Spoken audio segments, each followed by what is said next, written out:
Bonjour à toutes et à tous, aujourd'hui on s'intéresse à l'alimentation d'un circuit alimenté par batterie.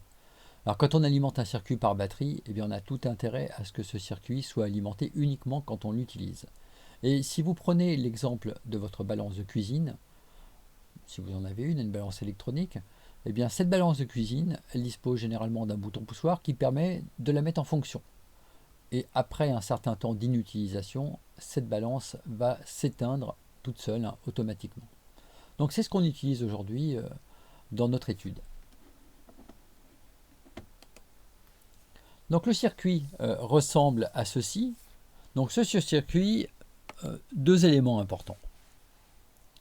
Une alimentation ici par batterie et un microcontrôleur. Donc le microcontrôleur, c'est par exemple celui effectivement de la balance de cuisine. Et ici la batterie qui l'alimente. Alors au milieu de ça, on dispose d'un transistor MOSFET ici qui va laisser passer le courant pour alimenter le microcontrôleur. Pour laisser passer le courant pour alimenter le microcontrôleur, ce transistor MOSFET se voit relié au niveau de sa grille à un bouton poussoir lui-même relié à la masse. Donc on a déjà étudié cette structure précédemment et on voit qu'effectivement, si on appuie sur le bouton poussoir, et bien à partir du moment où on appuie sur le bouton poussoir, on voit apparaître ici un VGS qui va être égal à moins Vin.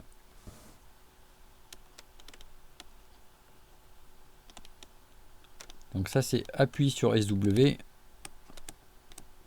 VGS égale moins Vin.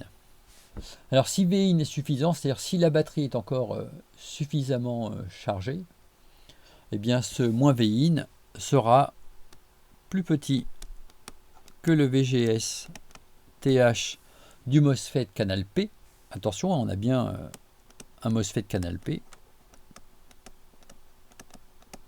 un MOSFET P ou P MOSFET.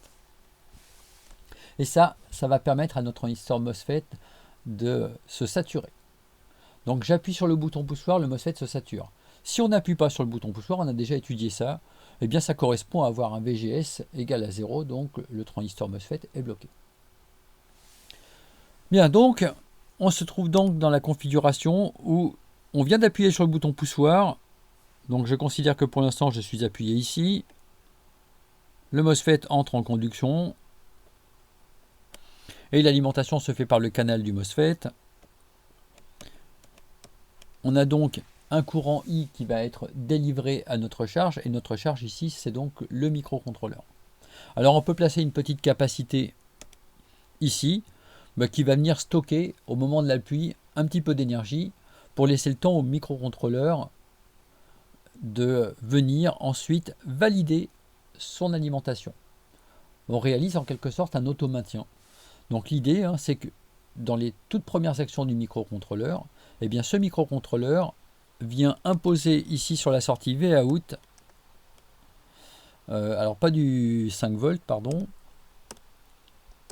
mais du Vin, ce qui correspond au VCC ici.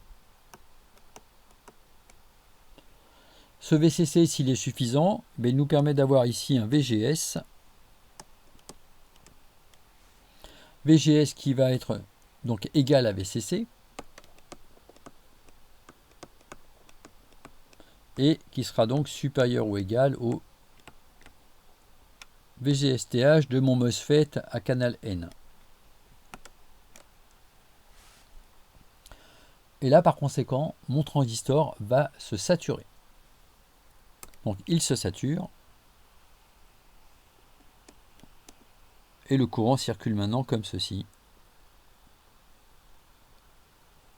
Par le canal donc, du transistor MOSFET Q2.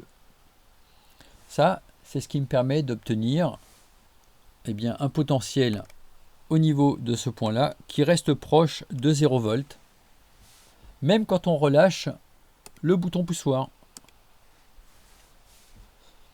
Et donc, notre transistor Q1 reste saturé. On a réalisé comme ça une auto-alimentation du microcontrôleur par l'intermédiaire donc de cette sortie qui permet de valider l'auto-alimentation du microcontrôleur. Évidemment, pour stopper l'alimentation, il suffit au microcontrôleur d'invalider la sortie. Donc pour ça, d'envoyer un 0 volt sur la sortie. Alors tout ça, bien sûr, ça doit se faire proprement dans le programme, hein. Dans le premier temps, on a vu qu'il fallait venir saturer le transistor, donc en envoyant sur VOUT du VCC, donc un 1 logique. Et ensuite, on enverra un 0 logique lorsque tout le système aura été mis en sécurité pour ces données, par exemple. On aura stocké dans une prome les données que l'on voulait conserver. Et là, on va pouvoir couper l'alimentation du microcontrôleur. Voilà, c'était un exemple relativement simple. Alors, on s'interroge souvent sur les composants à utiliser pour mettre en œuvre un circuit comme celui-ci. Alors tout de suite, on va aller voir les composants que l'on pourrait utiliser pour mettre en œuvre ceci.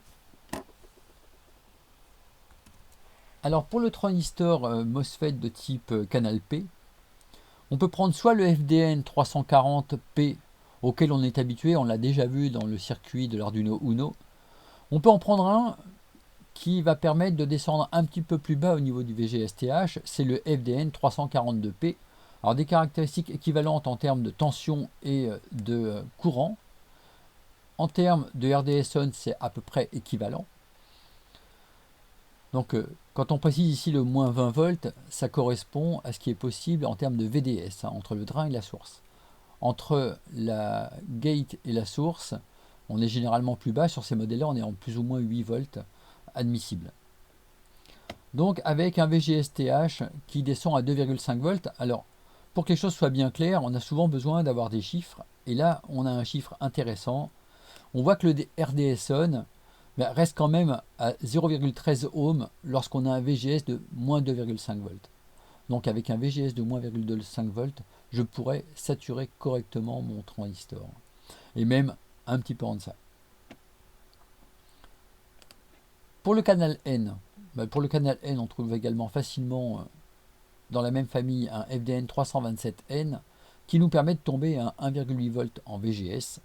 Et on le voit ici, le RDS-on est de l'ordre de 0,12 ohm, un 120 milliohms pour un VGS de 1,8 volts, ce qui est donc particulièrement performant. Donc voilà, on a vu un exemple d'application relativement simple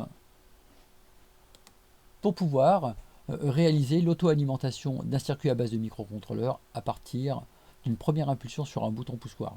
Alors cette impulsion, elle doit être suffisamment longue pour que le microcontrôleur ait le temps de valider le MOSFET canal N qui va permettre d'auto-maintenir l'alimentation.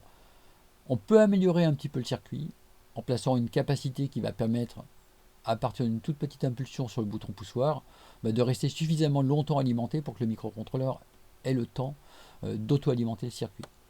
Mais si on reste appuyé de façon assez franche sur le bouton poussoir, le circuit proposé ici fonctionnera très bien. Voilà, je vous remercie d'avoir suivi cette vidéo, puis à bientôt pour une prochaine vidéo.